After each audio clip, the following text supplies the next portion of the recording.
Hey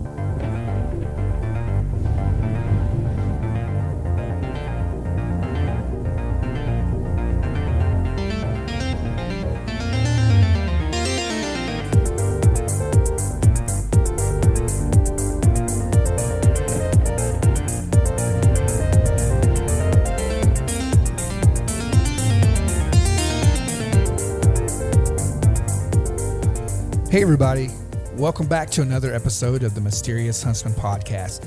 This is Paul, and I've got an extended episode version tonight of the Mysterious Huntsman Podcast.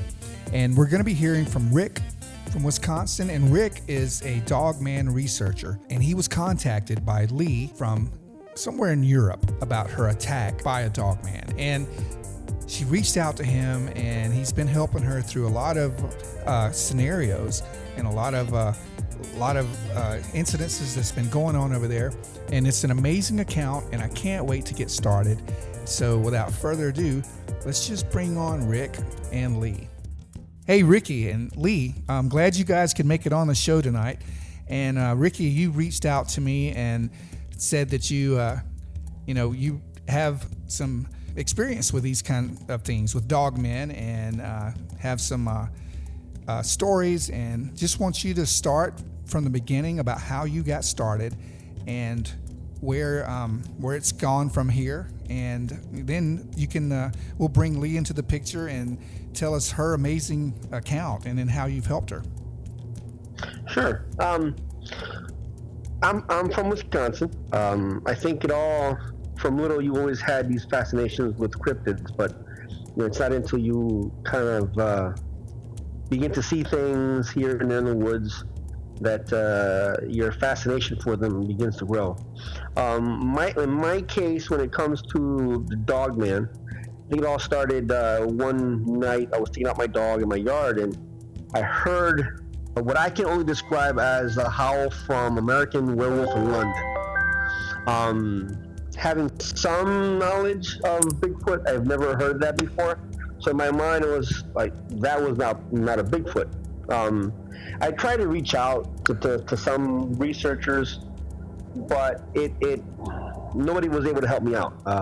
Most of the stuff that I got were, stuff that had to do with fear, them being very aggressive, dangerous, and, all the 9 yards that we normally hear today in social medias anyways. Right.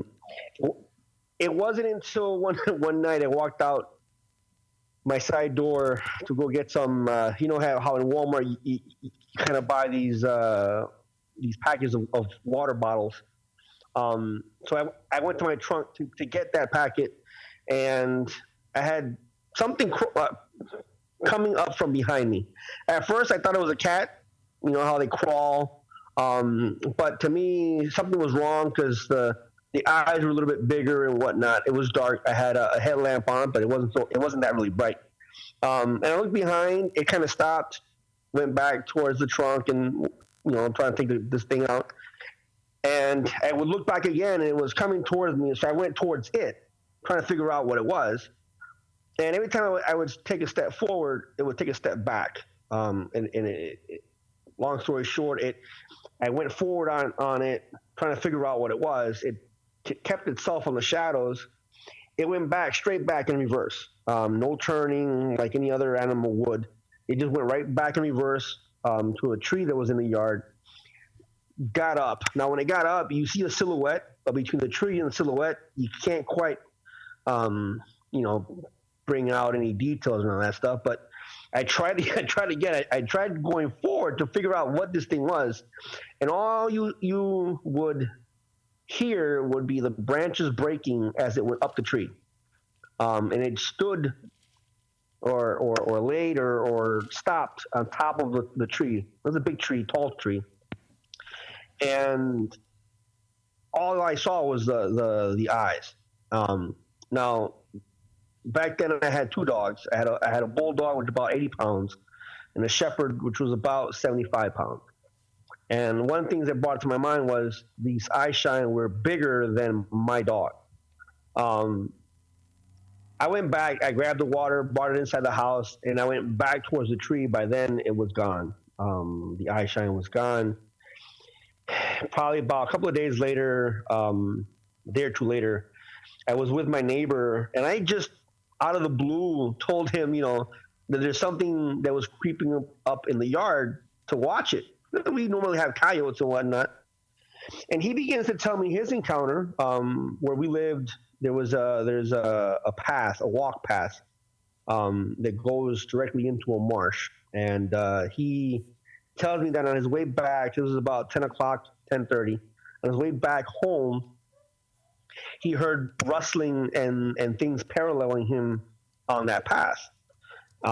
His wife got scared. They prayed. They were a religious couple, so they prayed. They kept on walking, and these things were parallel. And he would tell me that he would hear the heavy breathing. His wife was really getting scared. They walked when they got to the road that leads to our house. They didn't look back. At one point, my neighbor heard, how a dog when he walks on concrete or on hard surface and it has long nails, you hear the Yeah. on the floor. Well, he heard that, and turned around but saw nothing. Um, as he continued to walk, he again turned around and he says he saw 5 sets of eye shine. Four were amberish color, and then the last one to be rather, those aren't coyotes or those aren't wolves at 7 feet tall. So my mind was first thought Sasquatch. He began to hear some vocalizations, including a hyena laughter. That later on in my research, I realized that was them. Um, Back then, another thing I had to go by was the howls that are on the North American Dogman Project website. Right. There was one howl there. I forgot it. It was from Ohio, but I at first I let him hear Bigfoot howls, and he said, "No, those aren't it. No, no, no, those aren't it." But there was one there that he heard, and when he heard it, you can literally see the hairs on his arms just pop up. And I knew there and then that what he had heard wasn't a Bigfoot. That following week, I was outside. I was one of my days off, and he got home and he comes running to me. I mean, he comes like a little kid trying to tell his dad that he saw something. And he begins to describe what he saw in the morning. Now, apparently in the morning it was trash day. He had put the trash, this was like a week later, and he put his trash in the back of his pickup truck, pulled off to the front of the road, and put the trash on the corner, like we always do.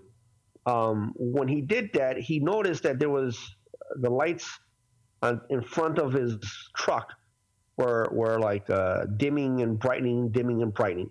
So he figured there was something from the truck, but he didn't think much of it. When he had turned around from putting the trash in front of the curve, when he turned around, in front of his truck was a Dogman, kind of squatted down, fully black. It had a white stripe coming from both sides of the ears, and it meets in like a V shape in front of his chest. It looked at him. It paced back and forth a bit, let out some yips, and he said it was like nervous because his head was turning left and right really fast. He didn't know what to do, so he slightly went around and got back into his pickup truck and left. So this was his he wanted to let it out. So when he got home, he was like looking for me. I saw it this morning. And he was, I like, dude, calm down. What is it that you saw? And he gave full details because it was in front of his pickup truck. That set off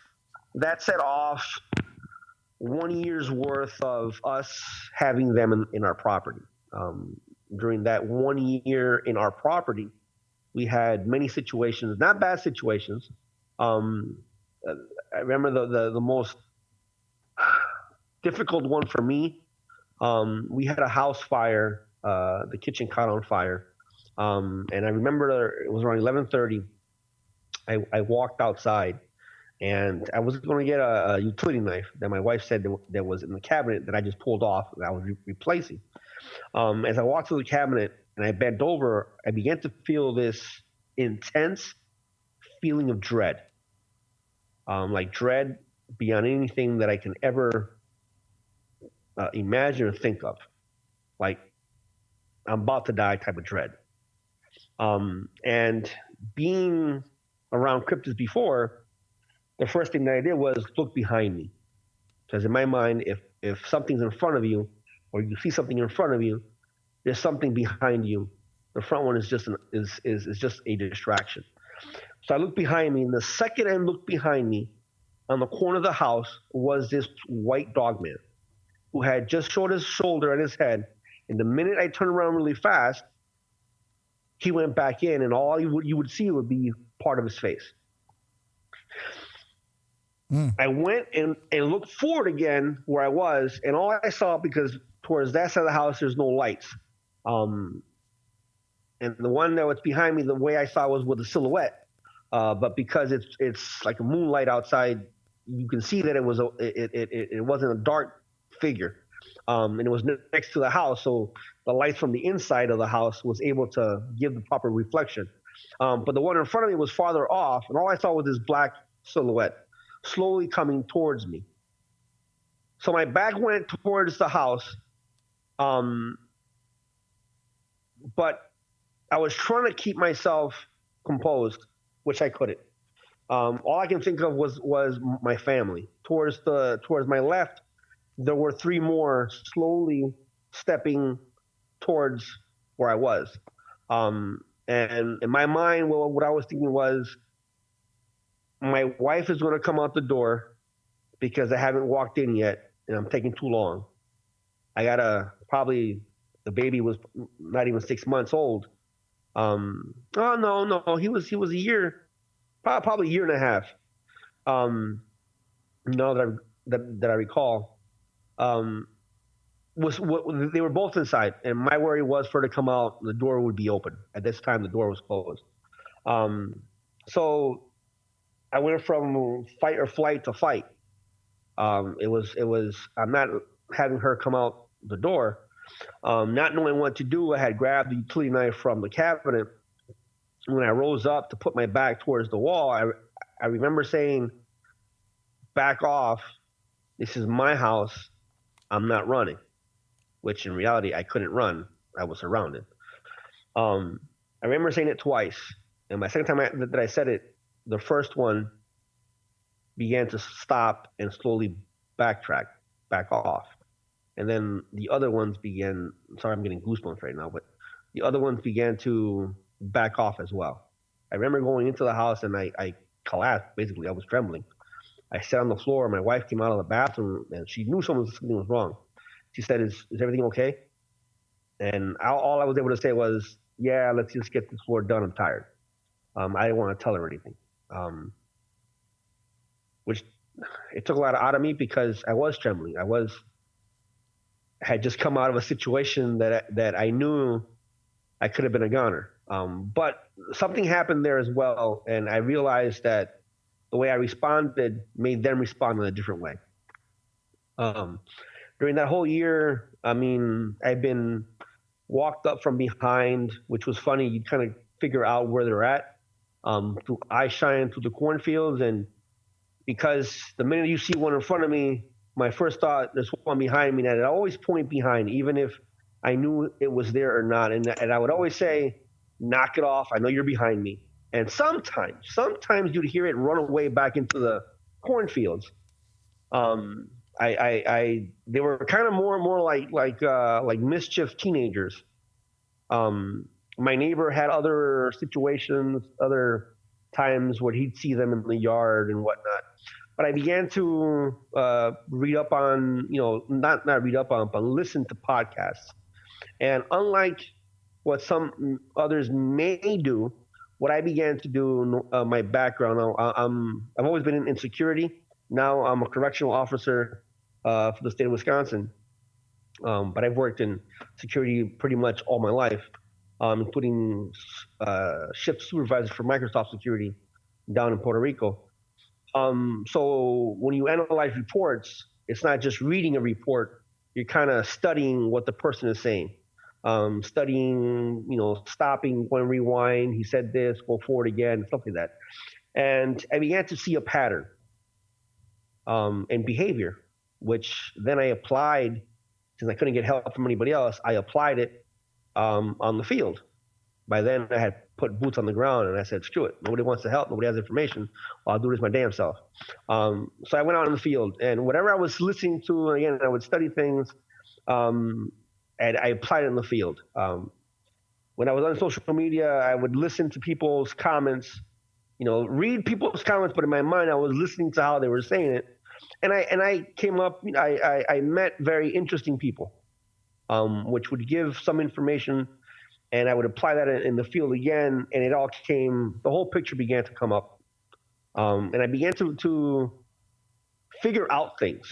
One of the biggest things that people have is, for instance, why do Dogman come bother the homes?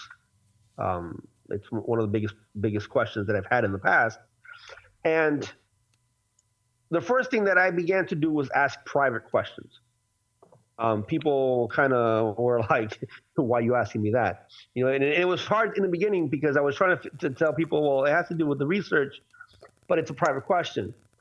But I began to have a pattern also with the questions that I asked. It was that people were having, some were having a hard divorce, rebellious kids, or something drastic happened in the environment.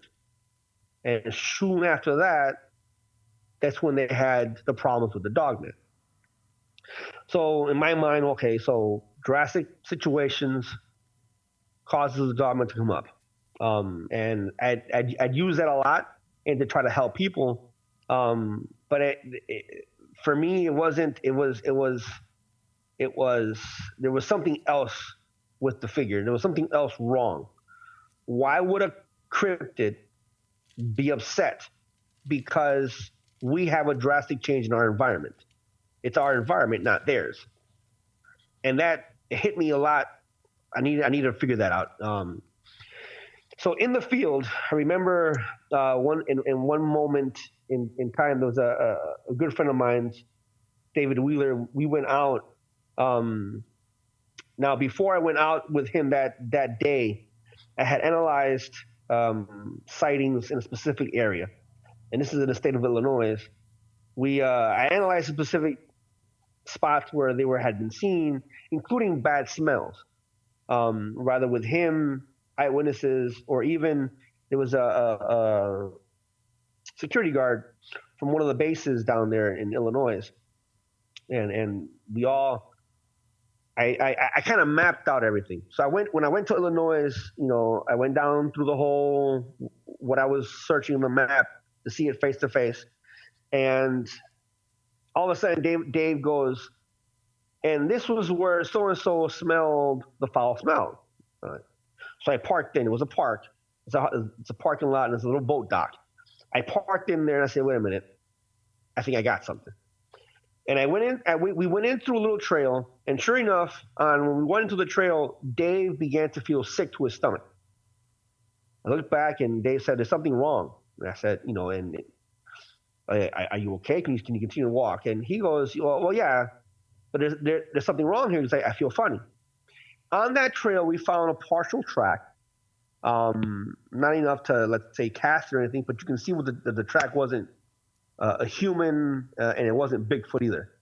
And the time that we went down there was cold.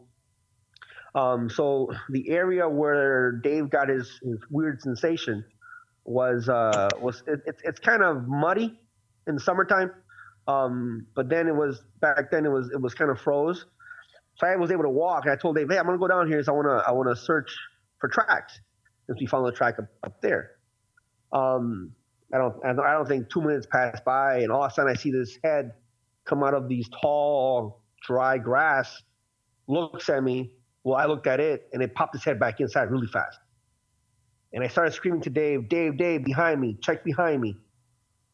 As I'm still looking forward, and Dave all of a sudden looks and he starts screaming, he's right behind you, he's right behind you, he's right there. So I look behind, and Dave is pointing with his walking stick. Now, I couldn't see it. There's tall grass, dry grass.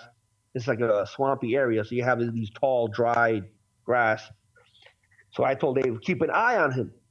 And these guys began to do semicircles in front of me, semicircles back and forth, making these popping sounds and breaking sticks. And they were just going ballistic. And Dave goes, I think you should get out of there.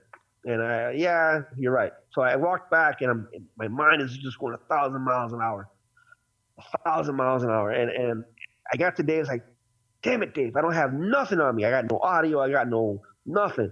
I took my phone and I said to Dave, I'm sorry, I got to go back to get something because this is complete BS. It's 1:30 in the afternoon, and these guys are just going ballistic. So I went back, and I got a huff from one. And I got something else on the audio. And I went back to Dave. We got to the car. Dave, why in the world would cryptids at 1:30 in the afternoon be going ballistic when I can see homes from where I'm standing? There was a row of homes. Why? Why am I seeing homes? Why would they even would sacrifice being seen or heard at 1:30 in the afternoon? All of a sudden it hit me. Dave, there has to be a den nearby. As I'm driving away, I said, Dave, that might be the reason why our change in environment bothers them. Because if they have a den nearby, we become a threat to their pups. So I got home and I began to ask every eyewitness that I had ever talked to. I began to go back and backtrack and ask these people different things. And sure enough, every single one that had an encounter with a so-called problem Dogman, they rather saw pups on the property at one point or in time, or they had seen a structure, and I'll use that word, structure, that was not normal somewhere back in their property, but they never went to figure it out. So having that knowledge, when I applied it to people that would call me up because they had a problem, sure enough, more people began to say the same thing. Yeah, there's a den of something back there, but I don't know what it is. Or they would see the pups nearby in the woods. They'd see smaller dogmen. So it began to click. And again, using that information when it was being used with the eyewitness, eventually the pups were allowed to play in the yard of the eyewitness. At first, my witness would say, what the heck? Now I got pups playing in the yard. And I said, time out. No mother, no living creature, rather human or not, would allow their young to play or get near something that they thought it was dangerous. So just let it be, If they're not bothering you, which most cases they wouldn't, they would just stay away. They would just come around, 1 o'clock in the afternoon, in the morning or something like that, and they'd see them rustle around, part of the yard and back into the woods. But so stuff like that, trying to do things as letting nature tell you what's going on, you began to see more things from the time they may or may not give birth to the purpose of them being in the property. For the most part, they give their birth next to homes.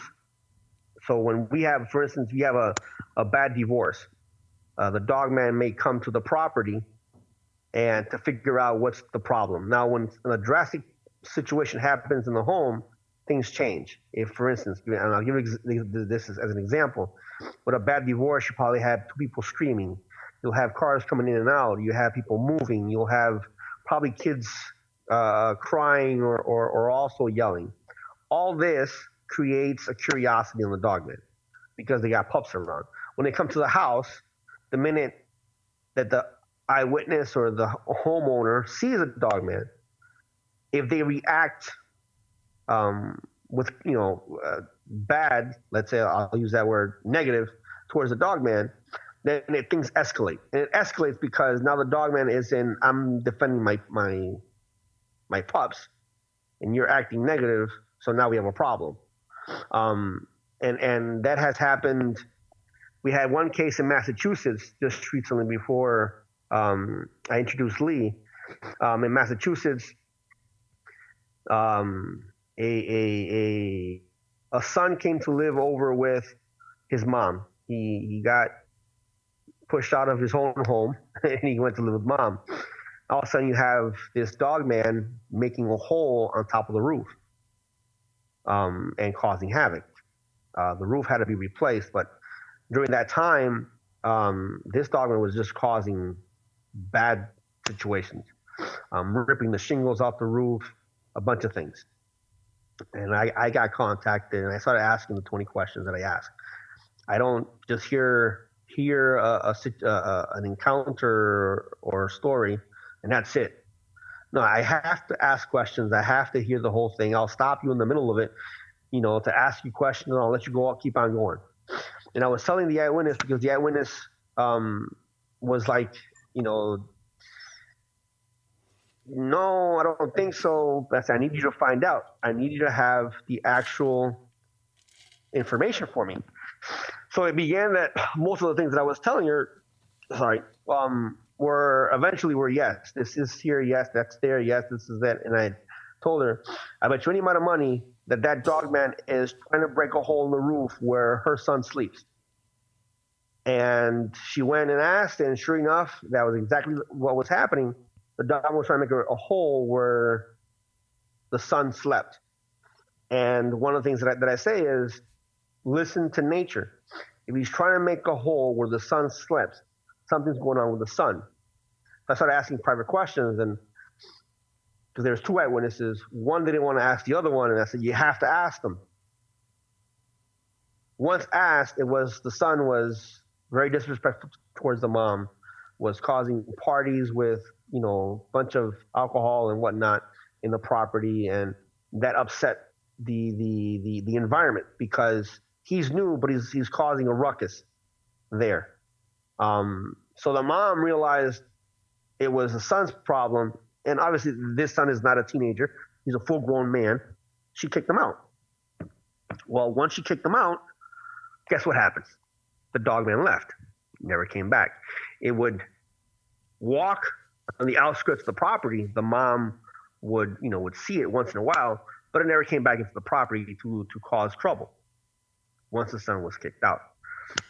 So stuff like this is where you begin to realize that, okay, your line of thought process is correct. There's many things, including one, there are also changes in the environment or changes in you. A lot of times there's a dogman that lives close or near your property for many years, and you may never know it's there until you do something different. What does that mean? Well, let's say you go to grandma's house, or you go for a jog every day at 4:00 in the afternoon. And today, because you stopped at Johnny's house, you got home late. So instead of going to jog at 4:00 in the afternoon, you went to jog at 5:30. Because now there's a change in you. There's a change in the environment towards them and you, because you guys live in the same area. This dogman will tend to follow you home to figure out why you're jogging at 5:30 and not at 4 like you normally do. And a lot of people will see a dogman or have an encounter during that scenarios. But the dogman has always lived there. It's a simple problem of you changed something. What's wrong? Which is, again, it's awkward. But with Lee is an eyewitness, and I'll have Lee tell her story completely. Lee is a rare situation that happens. Has happened a lot. It's not that rare. I say rare in a sense because most people may or may not understand it, might not believe in it, but it has happened. I know, Paul, that you probably have heard in many podcasts where a person says, I had a dogman encounter, and this dogman looked at me like if it knew me. Well, chances are that dogman does know you. Many dogmen, when they're smaller, tend to, when they live in the property, because the dens are made near homes, to look at individuals. A lot of times they're youngsters, kids themselves. Through the years, every time a dogman sees this youngster, it begins to create a bond. Create a bond does not mean anything sexual, anything that they're going to have coffee with this individual. Again, I'll say it again. I've said it before. Dogmen can be very dangerous. So what I'm about to say does not mean that you're going to have coffee with it. A bond is a liking or understanding with that species, or with any person or animal. It happens in farms a lot, where you have a horse creates a bond with another species, and they're always walking together or doing something together. It'll happen between a dog that might not like cats, and all of a sudden this kitten, now creates this bond with the dog, and it's always following the dog when it gets older. Stuff like that. So what happens is a young dog man sees an adult, a child, and continues to see him, probably observe him, probably takes a ball from their yard or something, takes an object from them to contemplate it or whatnot. The individual grows up, moves away, years later comes back to visit family and has an encounter.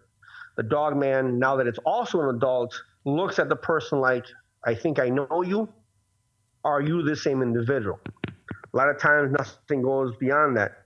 Other times things does happen, and what if the person is positive, let's say, that dogman will bring its pups to the property, which is an indication of trust. Again, I don't think there's a living creature, human or not, that will bring their youngs to any situation where it thinks it might be in danger. So when you have a situation like that, there's only one way to probably process it, in my mind. Now, in Lee's case, and I want Lee to go into her story, is a bonding issue. But it's probably not a bonding issue with the first one she saw. It may be a bonding issue, and I'm pretty sure, I'm not 100% positive, but I'm pretty sure through the circumstances that it may be an offspring of the first one she saw. So Lee, if you can again, let me just interrupt for a second before Sure. bring Lee on. But I've got to ask you just a few questions. Where do you think these things come from, and why would they be around, everyone's property? And it's a 3-part question. And do you think is this something in the supernatural realm, or is it a physical thing, or like an undiscovered species, or what do you think these things are, and why are they connecting or interacting with us? Okay, where they come from, I don't know. I have not sat down to study. Sure, I might sit down with fellow researchers and give opinions out of where they might come from. But it's part of this mystery that I have not studied, because my main focus was to help out eyewitnesses. So I began to focus on behavioral patterns. Now, why do they go towards humans or make the dens more humans? That one I can't really. I don't know. I don't know. Could it be that it's safer? There's no hunting. I don't know. We do know that a lot of times, and this doesn't happen every single time. I'm not saying that every dog man makes dens near homes, but it's every situation that I've helped a person out or talked to an eyewitness, I'm going to say 99% of them have been in the same scenarios. So once the pups are old enough, they go back rather deeper into the woods, or they travel towards deeper woods. Which, if you look at the North American Dogman projects, there's a graph there where it says that I think spring and fall is the highest in reports. Well, with my research, that correlates, yes, because spring is a time where pups are more out and about, and then fall is a time where they travel back to deeper woods. So they're more in motion, they're more in movement. But what are they? It's interesting because you can take different aspects from different animals, and you'd have the same, and they have, like, their front claws are semi-retractable, which, yeah, some dogs have semi-retractable claws. They're not dogs, but they're not human either. So you can't treat them like a dog, you can't treat them like a human, but you can't treat them as any other wild animal, because they're far more intelligent than any animal. Okay. Makes sense. So yeah, it's we have cases where they mimic a person's voice to their benefit. Now, that's not far-fetched from other animals. You have some people's dogs that will say "I love you" or whatnot, right? Domestic dogs and some animals will use your pattern of what you do on a day-to-day basis for their benefit. Okay, so Dogman does the same thing, including some words that you may or may not use on your day-to-day life. Especially when they live there, they've known you. They know how far the spotlight turns on to. They know how, when you walk out the door and when you don't walk out the door. These guys will use the noises inside your home to be able to move on the outside, so you'll never know that they're outside, which Right. is interesting. So there's their intelligence is beyond. So you can't treat them. You can't treat them like, I hear a lot of people say, well, you wouldn't do this with a lion or a tiger. Yeah, but a lion or a tiger is not a dogman. Dogman is way more intelligent than a lion and tiger, so you can't compare them to that. Now, your last questions, and again, what I study, many people study different things. What I study is not supernatural. It's flesh and blood. And I'll say that again. What I study is not supernatural. It's flesh and blood. Yeah, it sounds, you're talking about dens, you're talking about actual tracks or prints, and, Yep. Seasonal habits, spring, fall, almost migratory. So, yeah, Right. it totally makes sense that it's it's flesh and blood. Right. Okay. I just had to ask. I'm not too familiar with. I'm just kind of getting into this, and I did have one of the founders of North American Dogman Project. I want to say it might have been Jody Cook a while back. Okay. Yeah. He was on several episodes back, but yeah, very, very intriguing. And I was just getting into this, so well, yeah. If you want to, let's bring Lee on and get the whole story and see what's happening with her. All right. So Lee, if now Lee is an eyewitness who was told to contact me for help. So I'll have Lee start from the beginning, and tell your story, Lee. Okay. Well, first of all, hello, Paul. Hello, Rick. Thanks for having me.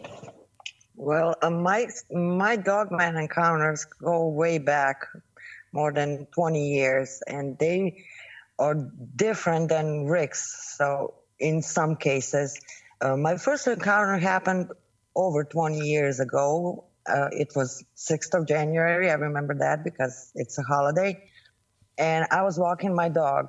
And just to kind of set the image or the picture for the listeners, I live in an apartment building, and around it, it's all fields.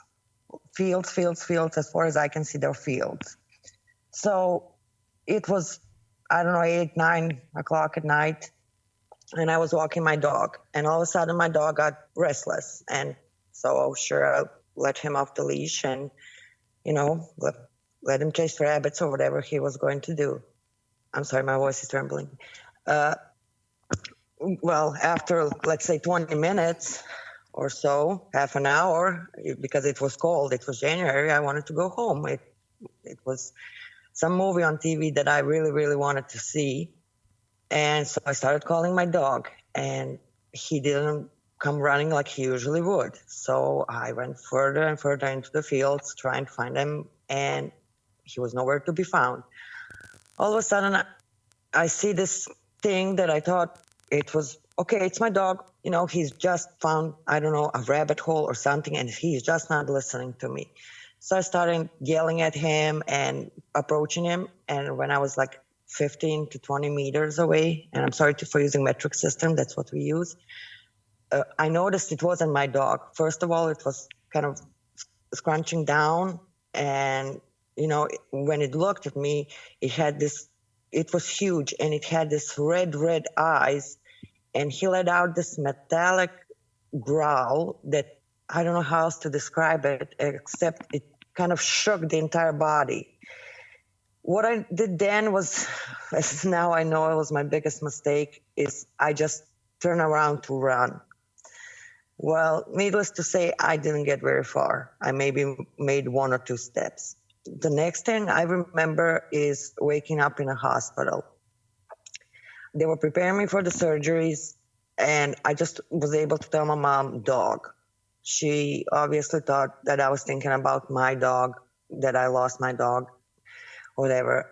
So finally, like 3 days later, when I was kind of getting a hold of myself and getting off the, intensive care, that, I was trying to explain to her, to my mom, what happened. And she was like, no, it was probably some wild dog. No, it didn't happen. Well, come to find out that who helped me was an off-duty police officer. He was walking with his girlfriend, and he noticed something throwing me in the air like a rag doll. He fired a shot at it, and it ran away. His girlfriend helped me, stop the bleedings and, call 911. But, things happened. Well, unfortunately, it cracked 3 of my vertebrae. It broke my pelvic bones, and I have scars, like laceration and wounds, and I don't know how else to describe that. And the police came over, they talked to me. I tried to tell them the same story. The off-duty police officer, of course, needed to give his statement. He got fired because nobody believed him, and he discharged a weapon in a public area. So he got fired from being a lunatic. I don't know. And the sad part about all of that is that his girlfriend, the one that helped me, developed agoraphobia. I hope I pronounced that right. It's a fear where you are afraid to even go outside.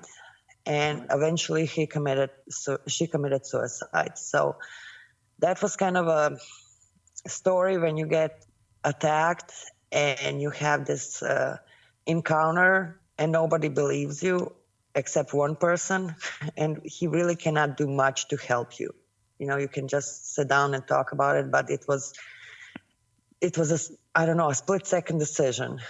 Let's put it that way. So the recovery took a long time. It took over a year to get back on my feet, and we remained friends, and I still owe him my life. We're friends to this day. So we went to my summer house, and it was August, I believe.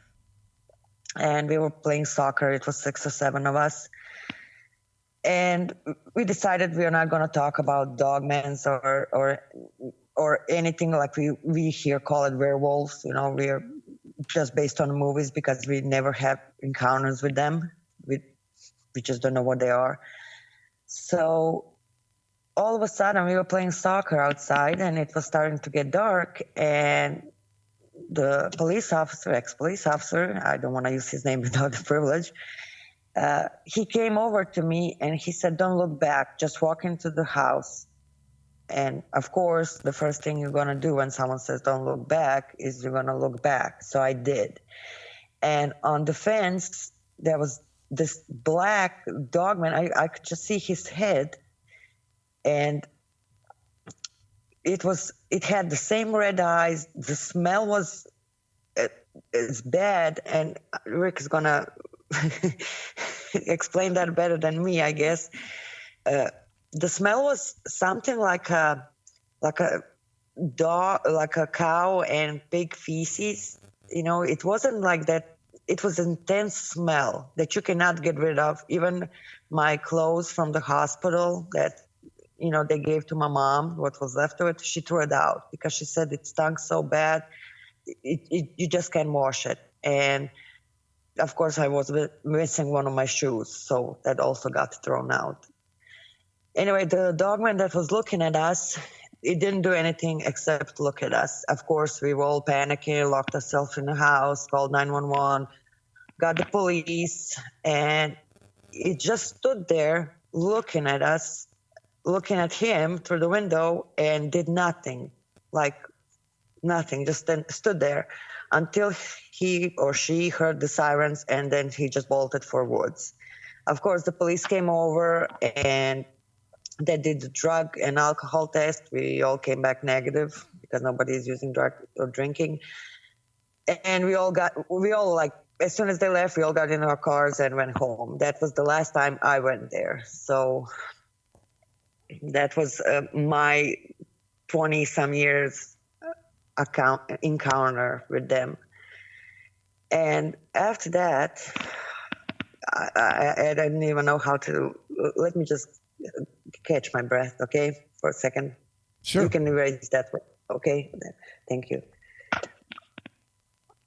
Yeah, that must have been, you don't have to answer right away, but that must have been terrifying. And, when you're able to come back, I'd like to know if you think it was the same one. Did it follow you to this place? And did you actually see it up on 2 feet? And, how did you have an approximate height? And I got 1,000 questions, but I won't hit them all with you at the same time. So. Oh no, that's fine. By the way that it looked, I would say it's the same, but I cannot be sure because the first encounter I saw it from like 15 to 20 meters, and it was dark. Imagine yourself in a field in dark time. You really cannot estimate the height or the weight or it. I just know it was huge. You're looking for your dog, and of course you cannot find your dog. Later on, I found out that he was torn to pieces. They found him in one of the fields. So that was kind of also scary. And on all of my medical documentation, it says attacker unknown. So because they couldn't figure out what exactly happened. Right. And to kind of put it in perspective, I'm positive something like that happened today, like tonight, I'm sure there would be a lot more investigation going on.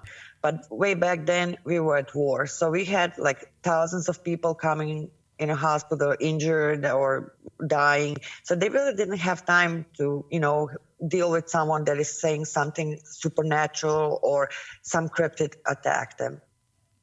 So that was kind of a, let's say, a really, really tough situation to deal with when you're positive something happened and you have a person that saved you say, okay, this is what I saw, and then you have nobody that believes you, not even your closest family. So that's kind of a, you have to put it somewhere in the back, like PTSD. You have to learn to deal with it. And the one that was standing on the fence, my privacy fence of the house is 2 meters high. So and he was standing on the back legs. He was running, when he ran away, he ran on 4. But when he was standing up, his head was above 2 meters. So we saw clearly the eyes, the face, and I know how people describe them. It's it's a German Shepherd look, and yeah, I would agree, but I would maybe put it like mixture between German Shepherd and Belgian Shepherd, those two species, because you really cannot pinpoint to any specific dog. Let's put it that way. Right. If that makes sense. Yeah, it does. Like Rick said, it's not a dog and it's not a man. It's something in between. It didn't have human feature. I'm looking at it this way. It didn't have human feature, but when you have now 6 or 7 people seeing the same thing, then you start thinking, okay, there's something going on and I need to find out what it is.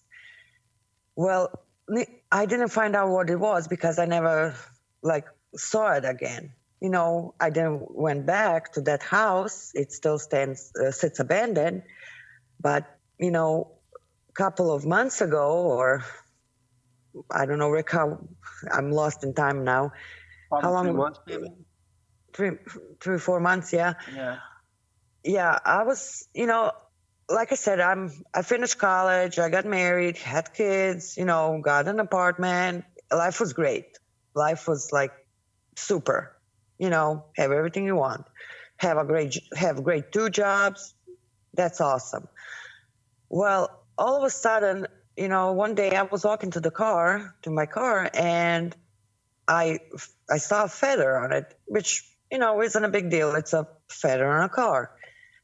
But the feather had that stink, and it stunk so bad that I had to take my entire car to a car wash to have it chemically cleaned, even though it was just on a hood of the car. And with that smell, it brought back all the memories that I had. And I honestly wasn't really, really sure, is it really that what's going on?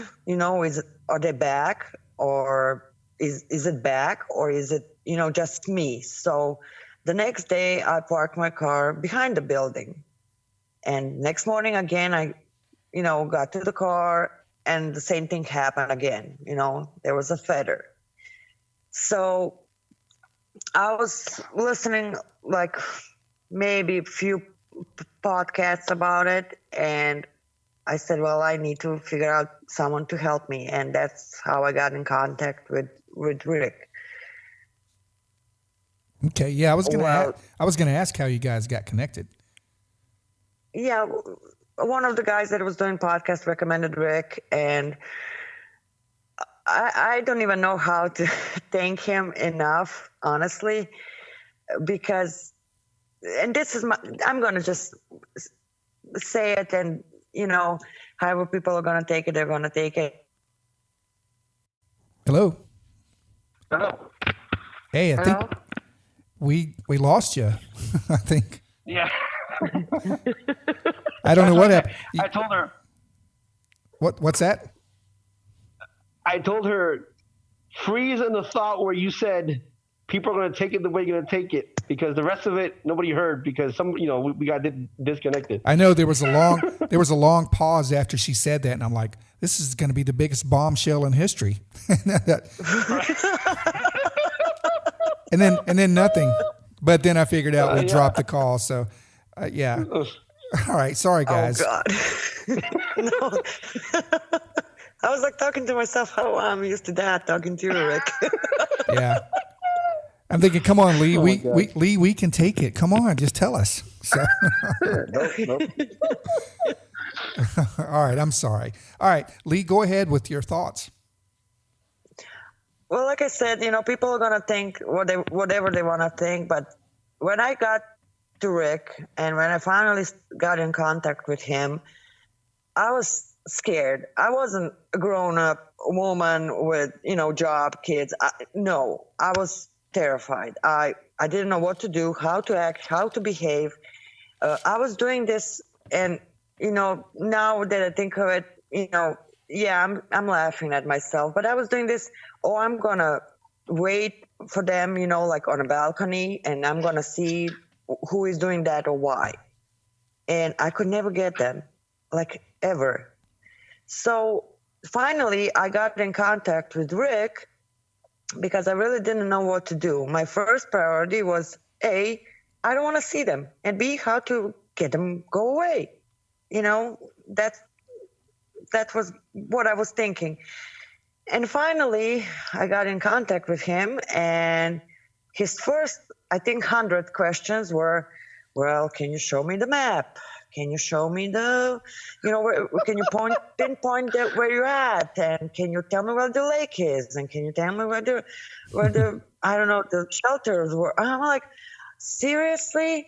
I'm like freaking out. I'm going to die experience. And you're asking me where I live to pinpoint on the map?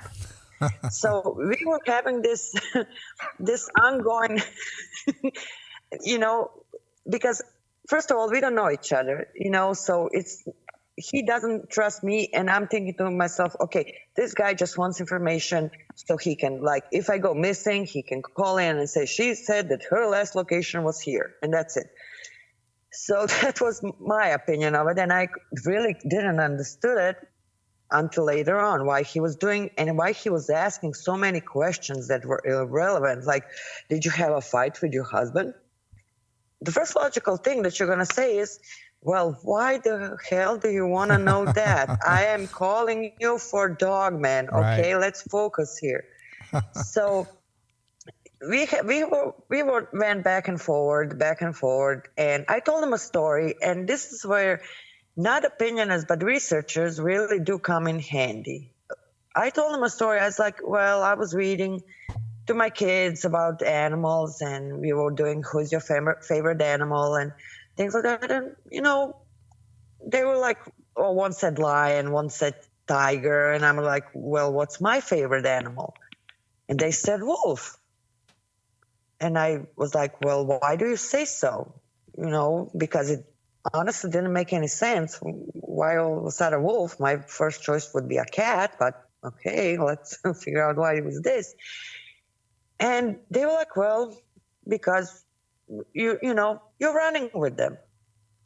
Okay, that didn't make sense. So I started looking up, all the Christmas cards that kids give you and Mother's Day cards, and the kids, they're 8 and 9, they kind of drew pictures of it, and then they put names on top of it. And on every single picture, there would be a wolf, one or several of them, and there would be him. So talking to Rick, he asked me to ask them if they saw anything, which for me was like, okay, I can do that. But again, I don't see any point in doing that because I'm with them 24/7. And if they're outside, I'm with them. I would see them. And sorry to interrupt you. It's funny because she's telling me this, and she said she had sent me the pictures. And the first thing in my mind is these kids, because they're kids, seen them. That's why they're drawing this. So when I asked her, hey, listen, ask your kids. I think in your mind, Lee, it was like, why would they have seen them? If they would have seen them, I would have seen them type of mentality. Go ahead. Yeah, because we were I like to take my kids outside, during like nice weather. I don't like them watching too much TV. I much rather, they're into martial arts and I'm into, let's say, defensive skills. And so we are doing this practice where you run and then you have a series of, like pretending fighting, then you run again. It's what we do on the weekends. And of course, like Rick said, I was like, well, why would I want to ask them that? Because I'm with them. And if they see them, then I would see them too, right? I mean, right. Just logical thinking. Sure. Well, no, it doesn't work that way. my daughter said, yeah, we see them every time. You know where we go out running, and remember that part where we stand and then you're doing the push-ups, and I'm like, yeah. And as a parent, I have to tell you, that's the most horrifying thing that you can ever hear your child say. Yeah, Mom, we saw them. Remember that ball that we took one day, the tennis ball? And I'm like, yeah, we have like 50 of those. Well, I threw one of that balls to them, and they took it. I'm not even gonna try to describe the horror I felt. Honest to God, as a parent, I'm with them. Hello? Hello? Yeah? Yeah. Oh, I think we may have lost Rick someone for a second. Yeah. No. Rick, Yeah. Are you back? I'm here. Yeah, I'm here. All right. Go ahead, Lee. Yeah. So that's the scariest part that you can see as a parent. So of course I had a panic attack. I had anxiety attack. I had this, I'm moving to a different continent part. We're moving to Alaska. I don't care about polar bears.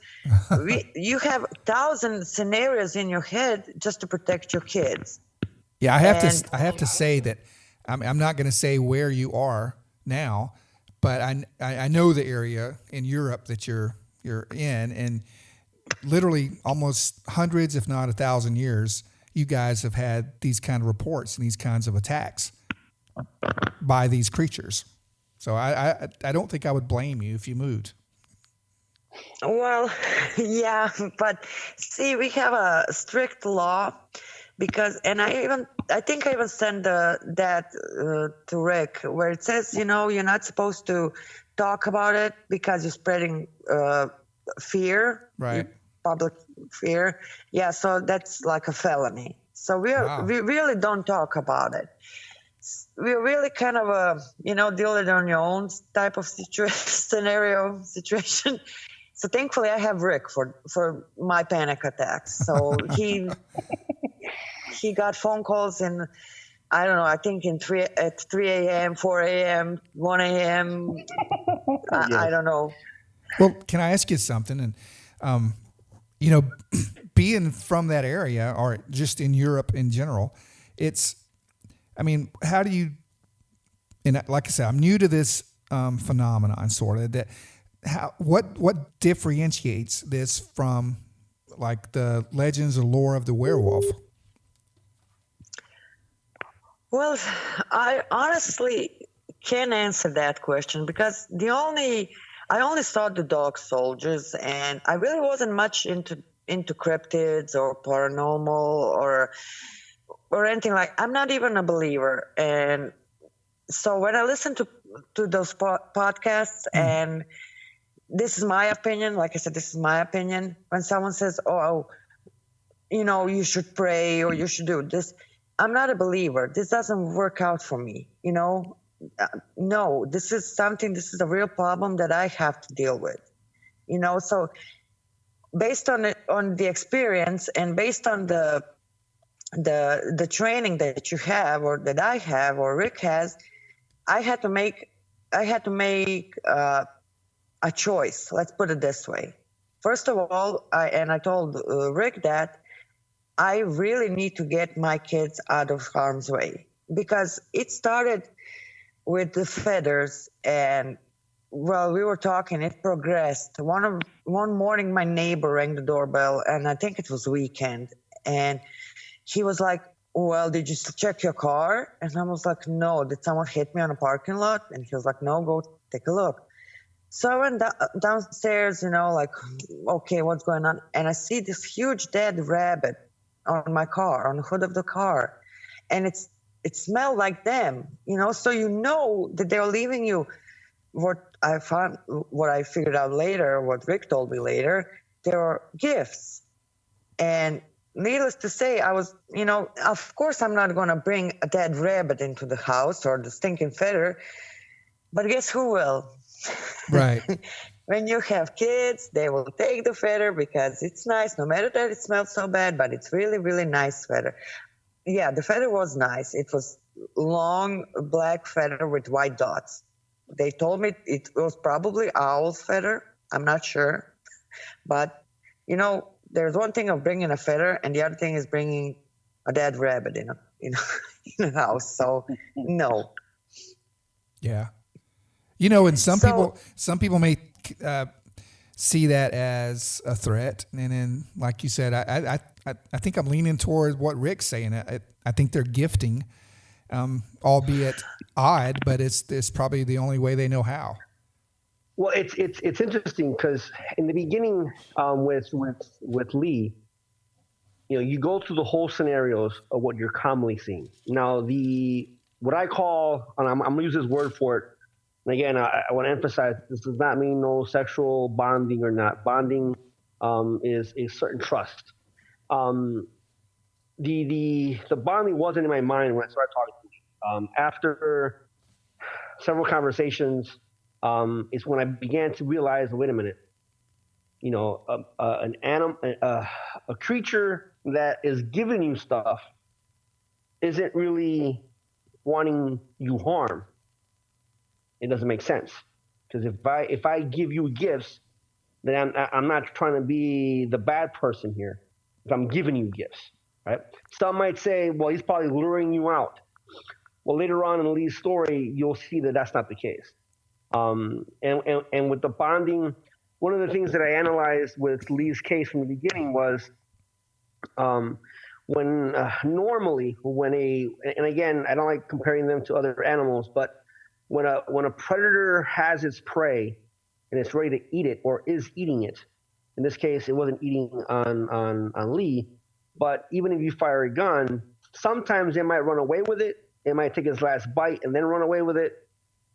But this thing just let it go, which to me indicates a defensive reaction, meaning its purpose for the attack wasn't prey motivated. It was more of a defensive reaction. Lee mentioned that she went towards it, probably screaming at it, probably flinging her leash because it thought it was her dog, and she was trying to get it back. Which that's kind of a threatening motion, threatening going towards the Dogman. But also, Lee mentioned to me that when they found her, when they went back, one of her shoes was missing. Now, something that a lot of animals do is they take back to their den certain things. Not all, some. And this again is a hypothesis that I have that would probably never be able to be verified, right? It's just a thought process based on what Lee was saying. By bringing a shoe back, it's her smell. Right. If this creature had pups at the time that she got attacked, that smell of her would have been implemented in their minds because the shoe was there. So as they grow older, that's what they smell. I believe, this is my hypothesis, that one of those pups 2 years later, because of that smell, found Lee. Why it stared at her and it didn't do nothing. 20 odd plus years later, that same Dogman and probably the offsprings there, because her kids has seen multiple, dad, mom, and other pups, probably caught up with Lee again and the whole feathery thing. Now, one of the things that I told Lee when it comes to the bonding issue is how it happened and how it, they may or may not want to continue the process, but it's up to you to accept it or not. Well, her daughter, by throwing a ball to them, started what was already there. By accepting the feather and bringing it into the house, she accepted the gift. So it just began to progress, whether Lee wanted it to or not. So they continued giving because in their mind, well, your daughter took it. You accepted it. What do you mean you don't want it? So things progressed. And Lee had to do it after we figured things out. I think Lee had to make a decision. Rather, I don't want them here, which was going to be more difficult said than done, because her daughter, not knowing probably the dangers, accepted something Right. and gave something. But keep going, Lee, with the stuff that they've done. Oh, yeah. Well, we had, I don't know, we had dead crow. I had the dead crow given to me. Okay. I don't know why, but they're specific. They're really, I don't know. Like I said, they really like the car. And we even bought a new car, just to make it clear. And they didn't stop. Okay. We went that far, just to let you know what state of mind we were in. So Rick gave me a suggestion, because my kids, you know how every parent teaches their kids, you know, you're safe, you're fine, you're big now, and of course mommy and daddy are always here. And my daughter, she didn't kind of get that aspect of fear, because you know she never saw, I don't know, any horror movie, or we don't have boogeyman or things like that. We never told ghost stories, you know. So for her, it was an animal, and for her, they were funny. I don't know how else to explain that, because for her, it was funny if I'm doing push-ups, the Dogman would do push-ups, or at least that's what she said. And it's my child, I'll believe her. I didn't see that. Because if I saw that, that would be a different story. I would have a heart attack probably then and there. So, and that's when Rick said, show her the scars. Well, that was one of I think the most traumatizing things that you can do to your kids. And one thing that you really have to do to show them, okay, these are not puppies. This is not your dog. This is not your cat. This is not some big furry animal that you can cuddle with. This is what they can do. So, of course, then they went from this, oh, we're all fine, into this whole different spectrum of we are in a panic attacks. So there would be a lot of crying, you know, have to walk them to school, have to walk them to the bus. So you would have to do all of that. But then again, you know, because in the situation when there's, let's say, bonding going on, you really cannot think, or at least I could, and I cannot say that every person is the same, but I really couldn't think clearly. And for every single thing that I would try to do, I would call Rick and ask him advice. Do you think this would work? Do you think this would work? Do you think this would work? So finally, you know, we kind of went to this, show him, I don't know, that, you know, mommy is still strong. I survived. I'm still strong. There's no reason to panic this much. We're going to just adjust our behavior. So, but they didn't just, let's say, they didn't just hold on to the car part. Because when I go for a practice, it's probably a mile away from the house, but of course you go with the car. Yeah, that's normal. So one day, and to kind of, again, set the image straight, you're in I cannot call it a gym, but it's a building, and it's all in glass. And let's say downstairs you can play soccer, and then on a mid-level you play, I don't know, handball, and on top of it, they're martial arts, and it's all in glass. Are you guys still here? Yeah. Yep. Okay. So one night, my trainer, that is my boss, came over, and I asked him to show me some new moves because I injured my right hand, so I was kind of crippled for a while there. And he showed me a couple of moves. Needless to say, he, you know, threw me around, kicked my behind, and I was like, okay, I got that. Yeah, I don't know if I can say that, but so. I know hoops, my bad. So I was, you know, okay, I'm going to do this. So he went home. He was just there to pick up paperwork because we have to fill in the paperwork for the police. Like this many students came in, you know, they're this level, and you know, just I don't know if you guys have to do that, but we have to here, just in case they do something stupid. You know, you have what they can and cannot do in public.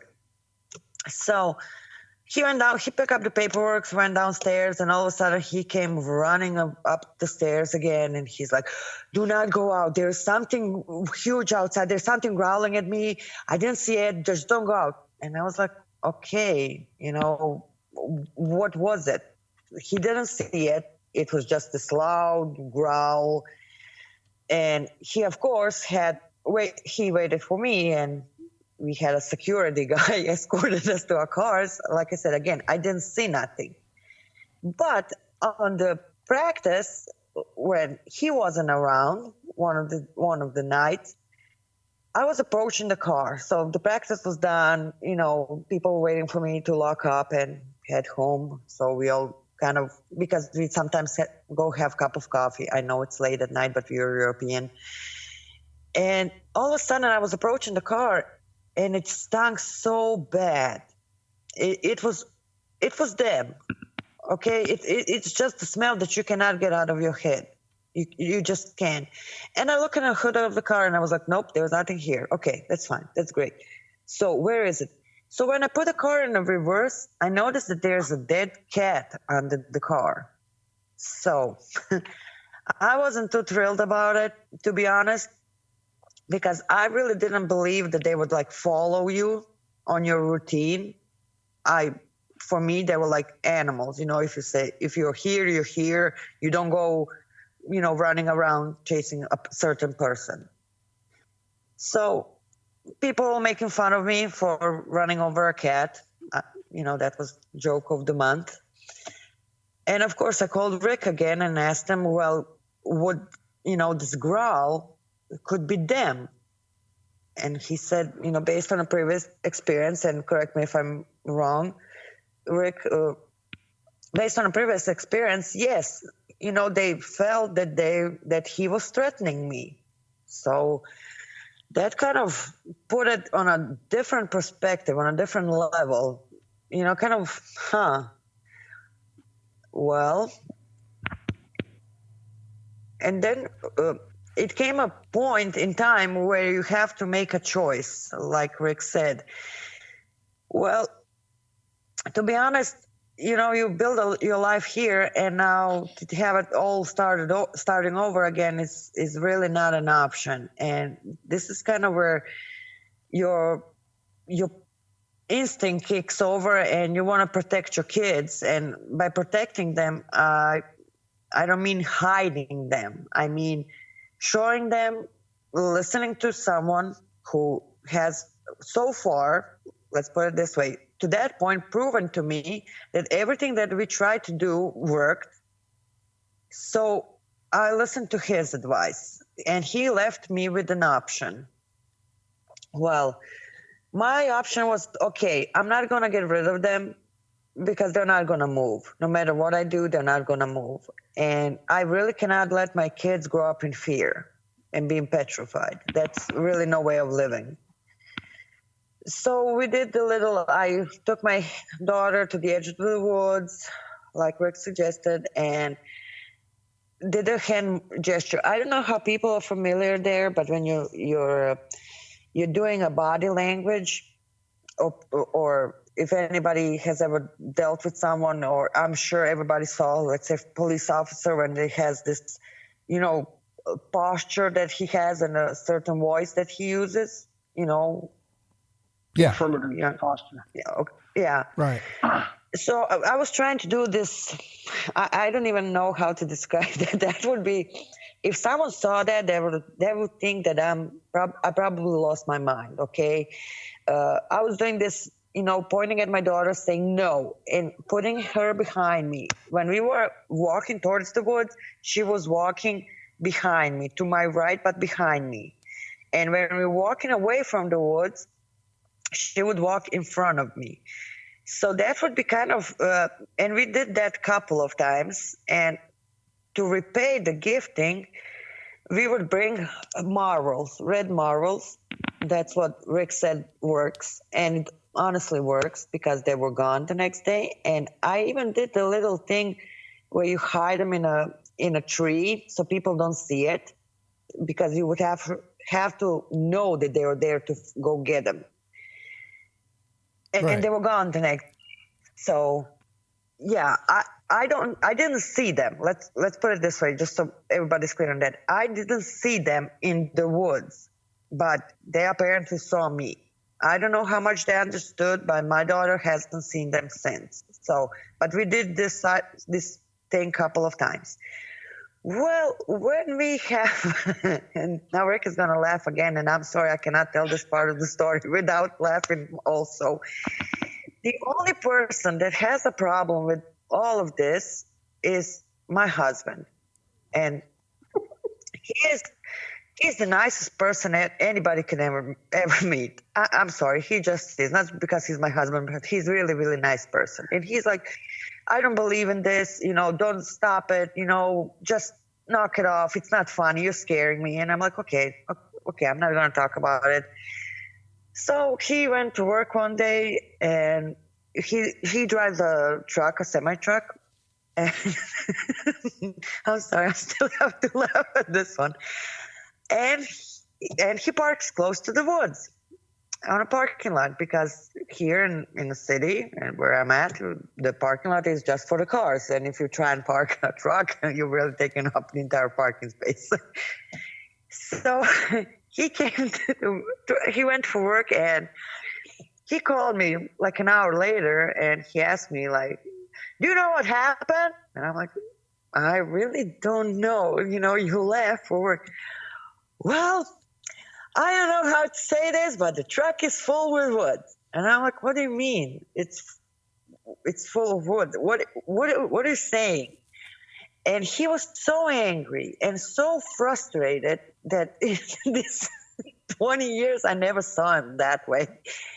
Because he was supposed to pick up a gravel, and now he had to go to a different construction site, hire a guy to unload that truck full of woods and to come back. And he was, of course, late with work and late with everything. And he would call me and say, well, you know what, this is really not funny. And I don't know. I really don't know what to tell you, but it isn't funny. I don't know if you did it, but, it's humanly impossible to do that overnight in a time period, because he has to have 9 hours of break. We lost who? No, I'm here. We're here. Okay, because I have this too, but so I thought that we lost. So in this 9 hours, it would be humanly impossible to fill that up. And if you brought some machinery, of course, someone would see it.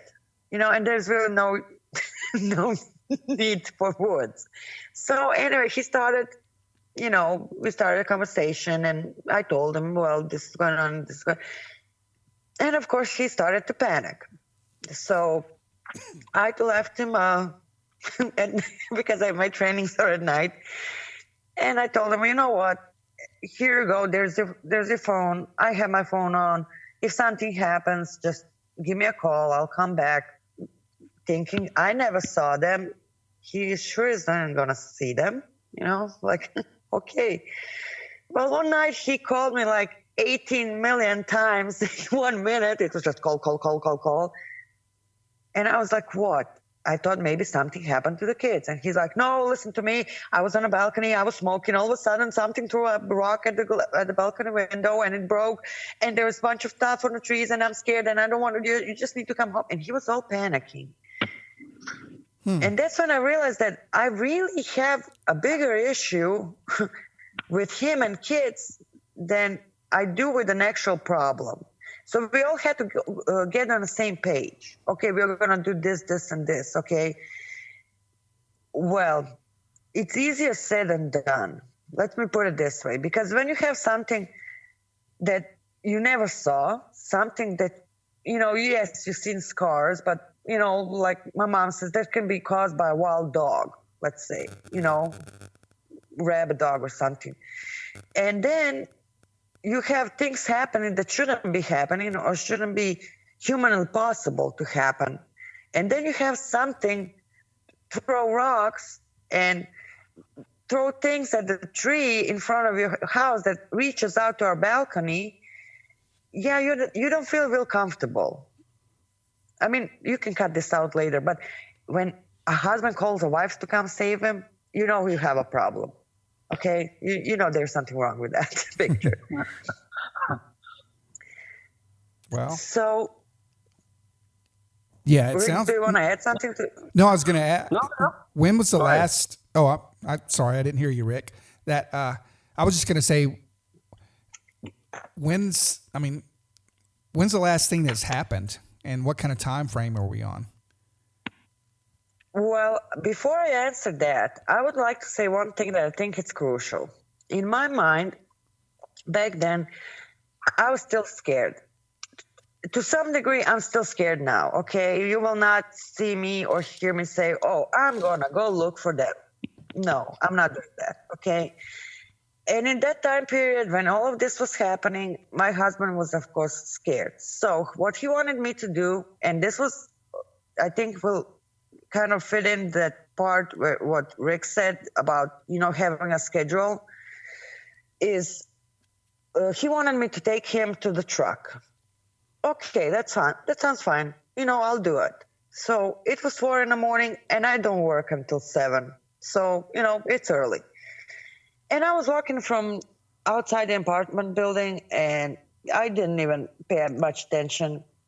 I just clicked that automatic unlock on the car. You know how you have that when your lights come on and, your car starts? Right. So I did that, looking at the car, and when the lights came on, I saw a Dogman, and I still cannot. I honestly waited 6 hours until I was able to talk. It was rubbing its body against the car.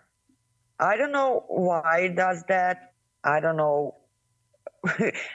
I just don't know. He saw me, I saw him for a split second, and he bolted. That was it. It wasn't the same Dogman that I saw before. And I know some people will take offense to this and think it's funny, but my description of it was, oh, okay, mine is retarded. Why do I say that? Because when you're listening to the other people's encounters, they're all saying, oh, it's huge, it's 8, 9, 10 feet tall, and it's a bodybuilder. It has long teeth. Mine was kind of I don't know, maybe 6, 7 feet tall. It wasn't taller than that. And it wasn't like, it was normally built. It wasn't a bodybuilder type of, it just looked different. I scared him and he scared me. So I was automatically, it popped to my head, and I'm still thanking you for it, Rick. If one is in front of you, then there's one behind you. That's Rick saying, well, behind me was a building. And I was doing this out loud, like, I'm stepping back, I'm stepping back, I'm stepping back. I went back home, I sat down. We both of us didn't go to work that day. Why? Because I was scared to move, and I said, I'm not feeling right. And he thought that I was really not feeling right. So, because if I told him, well, there was a Dogman just rubbing him on our car, I don't think that would go too well. I honestly don't think that would be appreciated at that point in time. So when people say, well, why didn't you take a picture of it? Why didn't you, I don't know, get a phone out? And, at that moment, honestly, I just froze. All the experience that you have by training and everything, it just goes, you go numb. That's it. I didn't even realize that I had my purse on, nevertheless that I have a cell phone in that purse. And no, you just don't think that way, because it's a shock. It's not a cute kitty cat that rubs against your leg. So it's a Dogman that rubs against your car. And then again, I had to call Rick and, ask him, well, why would he do that? Because I was so being desperate.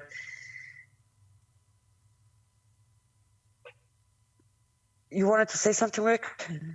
Oh, no. Paul, the questions you ask, all this is still ongoing in her house. The last time she saw Dogman was like what, a month ago? Yeah. Yeah. Okay. This is still ongoing. I mean, she sometimes still will ask me questions of things that may or may not happen in in her property. The after the marbles, and I want to bring this out because it's also an interesting thing.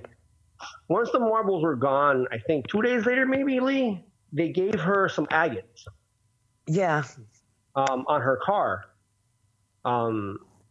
So it went back and forth with that. Lee, since then, has she runs in the woods, her normal routine.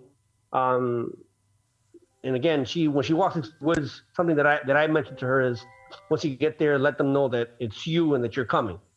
They run beside her. She stops. They stop.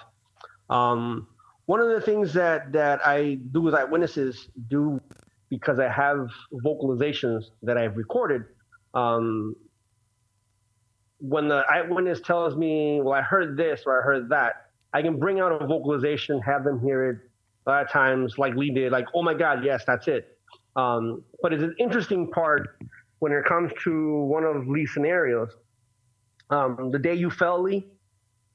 Yeah, like I said, I still don't see them, and I do this. My running in the woods. I don't use trails because I don't know. It's just for me. It sounds like cheating, So I go into the woods. I have my own markers, like, oh look, this this oak tree is broken, and markers like that, natural markers that I know how to return back home.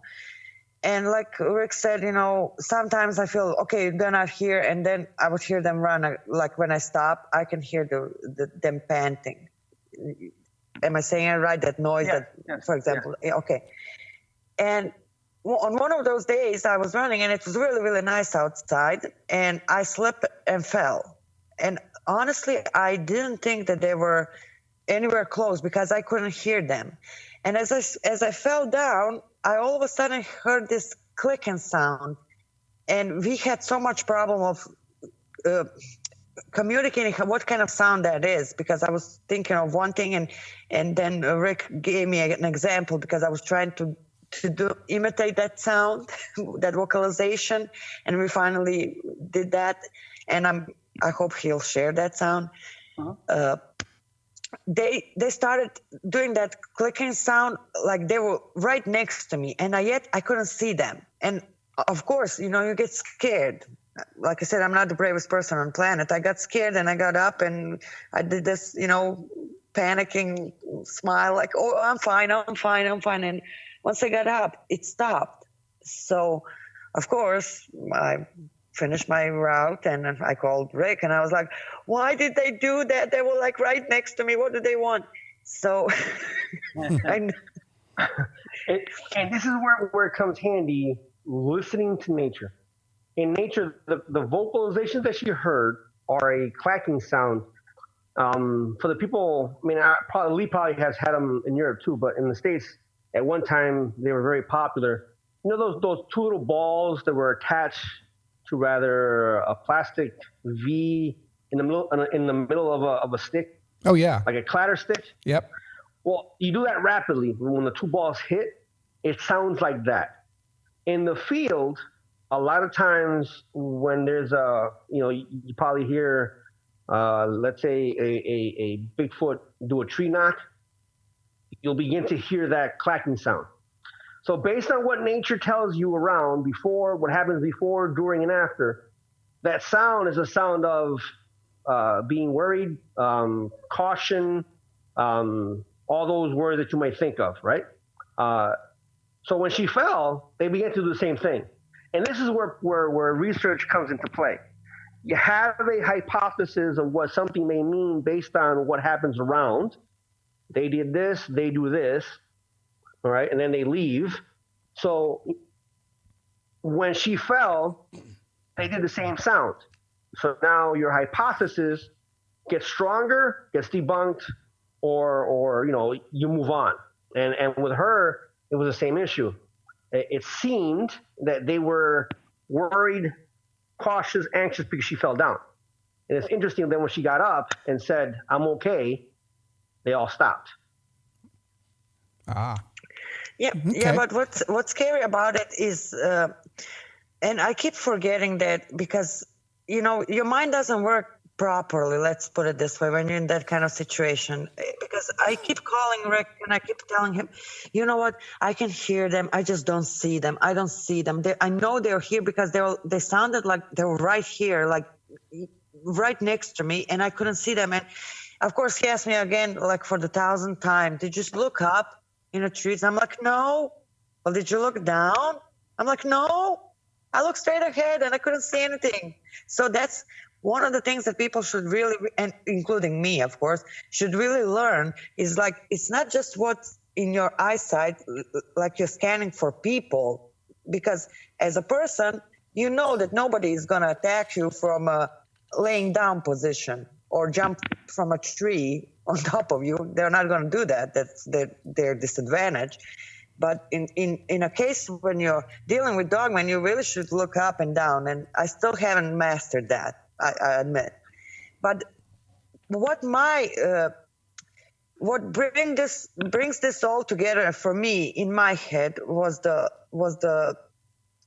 latest, the most significant after of course the attack, most significant fact is one day I went running and it was early, and I did my, okay guys, it's me, we are gonna do the same route all over again. And for people that are doing, that are hunting and things like that, it may sound stupid. You're walking into a wood and you're introducing yourself or you're telling what you're going to do and there's nobody around.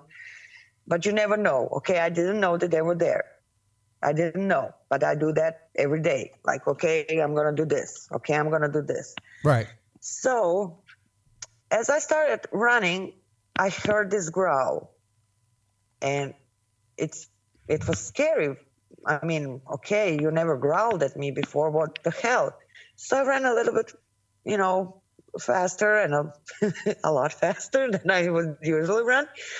And the growling was louder and louder and louder and louder. All of a sudden, I was like, okay, you know what? I had enough of this. I'm scared. I'm going home. I'm just not dealing with this. You know that authority in your voice when you figure out, I have this under control, but you can hear it. Like, I'm scared to the point that I'm going to scream all of a sudden. Oh, yeah. At that moment, 6 immigrants, and we have a problem with illegal immigrants, trying to get to European Union. 6 immigrants walked out of the bushes, started screaming, police, police, police. Well, I have my training. I know how to handle that. Plus, I have my pepper spray on, which comes in handy. The lucky part on that is I had my phone in my hand, ready to call my husband. Like, they're growling at me. They're probably going to do something. I probably did something wrong in this whole scenario. And I wanted to snap a picture because you never know. Maybe I'll get one in a picture that I just don't see. Have some kind of proof. Well, I called 911. Of course, police came over and they escorted us out. So my thing in this whole scenario is they weren't growling at me.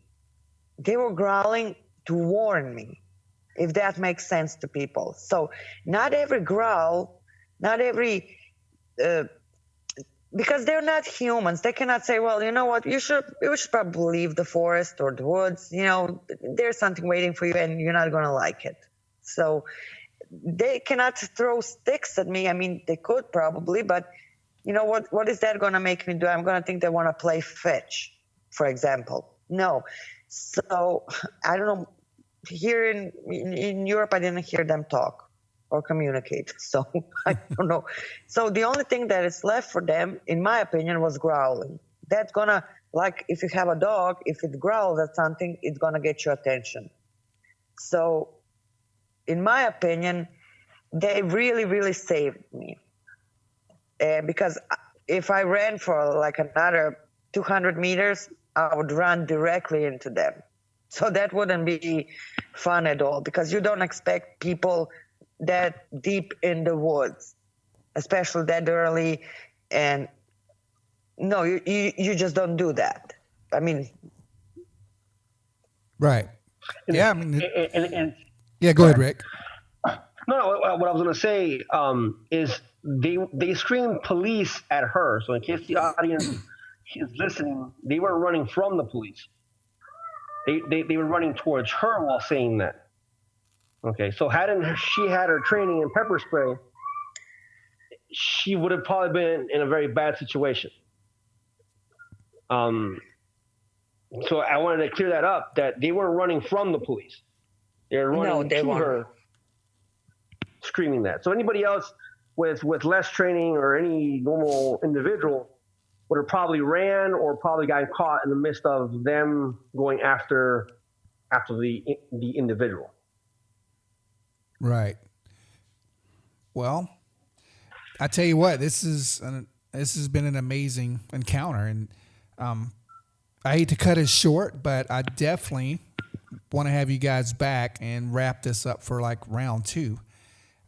We'll have to plan that, but and Lee, thank you so much for coming on and telling this. This has been amazing, and it's been a lot of fun. And I'm sorry you're having to go through that, but it sounds like, you know, that they are trying to protect you at this point, and you know, you got a good guy in Rick. It sounds like he's giving you some good advice for it. Also, I just appreciate both of you guys coming forward and telling me your story.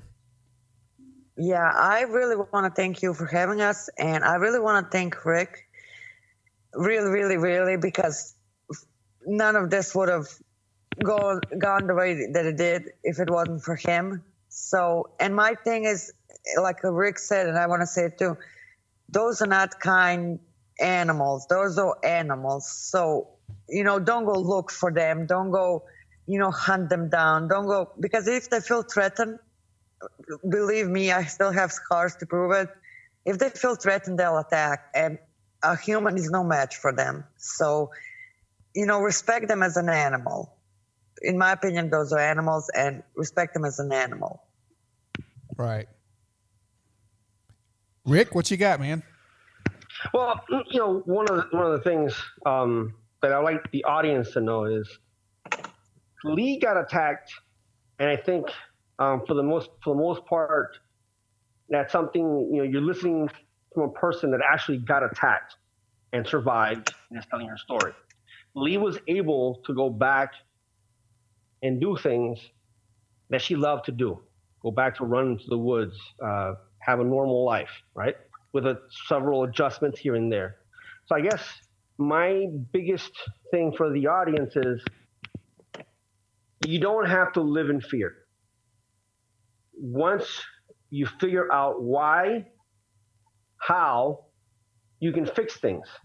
But, you know, you don't have to live in fear. You can come out of a fearful state, understand what may or may not be happening, see that what is happening is what the advice is given to you, and realize that with a simple adjustments or, you know, living arrangements, things can be fixed permanently. Lee is not the first case, and I'm pretty sure she won't be the last case. There's been cases in Georgia. I mean, there's Ohio. There's different states, multiple states, where we have helped. And I say we because we have, it's more than me. We've helped people get permanent results to the problem. So there is a solution to the problem. You just have to go about it a certain way. So for any listeners or any witnesses that are having a problem, they can reach out to you. I can try to help. I'm not no expert. There isn't any experts in this field. We're all learning. I learned from Lee a bunch of things, you know, and I learned from every encounter, every person I help. But that information that we learn together, we can share it with others and help hopefully get a solution to their problems, you know, and have people not be in fear and continue their lives the way they used to live their lives. Right. Yeah. Do you have Rick, Oh, I'm sorry. Go ahead. Oh, I'm sorry. Yeah, Rick, and that's one of the things that I forgot because I'm sorry, is please don't listen to all the podcasts and try and imagine what's going on, because there's this, and I don't know why it's not so big here in Europe like it is in the States, this fear factor that, that just scares you. Because I was listening to it and I got petrified. I was trying to find one good encounter, like, not good in a sense of, yeah, we were walking together and we were telling stories and things like, but just like, okay, we can live next to each other, but, you go your way and I'll go my way. We can coexist if you want. And I couldn't find one. So when a person has an encounter, and this is my own personal experience, the worst thing you can do is listen to all the podcasts. That's the worst thing you can do, because you'll build a fear of everything. And just to give you an example, is my husband, and I tried to find one good podcast and I couldn't. And as I was walking one day back home, and he was like, well, did you notice something? I was like, well, what? Well, that there is not one cat around the building. And I was like, yeah, but it's cold outside, so the cats are probably in. And he said the other thing was like, did you notice that that we have a cat that when you come in, the cat is jumping on you? And I was like, did you feed her? Well, no. Well, that's probably the reason why the cat is jumping on me, because she is hungry. So once you have an encounter, everything is related to it. Every single thing you think is related to them, and it doesn't have to be. Right. Yeah, I get it.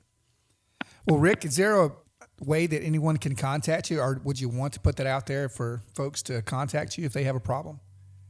Well, I have a private Facebook page, which normally I put down some of my stuff that I get out in the field. It's American Cryptid Research Team. Okay. You find it. It normally there. I'll put new findings, new scenarios. You'll probably hear some or other vocalizations there. You'll probably hear one where I got huffed at. The times that I've been out, I'll post them there. I don't post everything, but I do post a lot of stuff there. People can rather hear my side or my thought process, have or hear some eyewitnesses talk there as well, or give their thanks. And I think that'd be a great place for them to start. Or they can contact me via email. It's tmdk9s@yahoo.com. All right, man, that's great.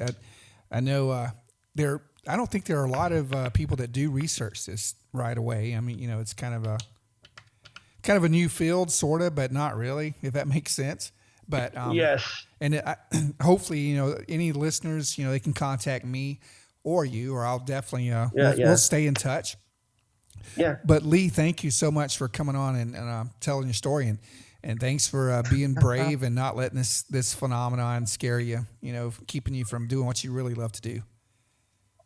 Well, when you have no choice, that's really what you got left. I mean. Well, yeah, you're right. You're right. Well, thank you so much for coming on.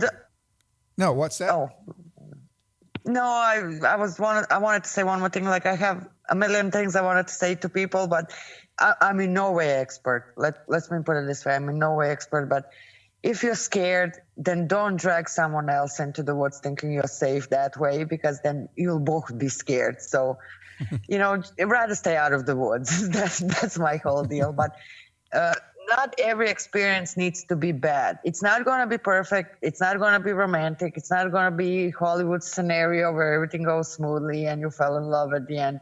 No, it's not. It doesn't work that way.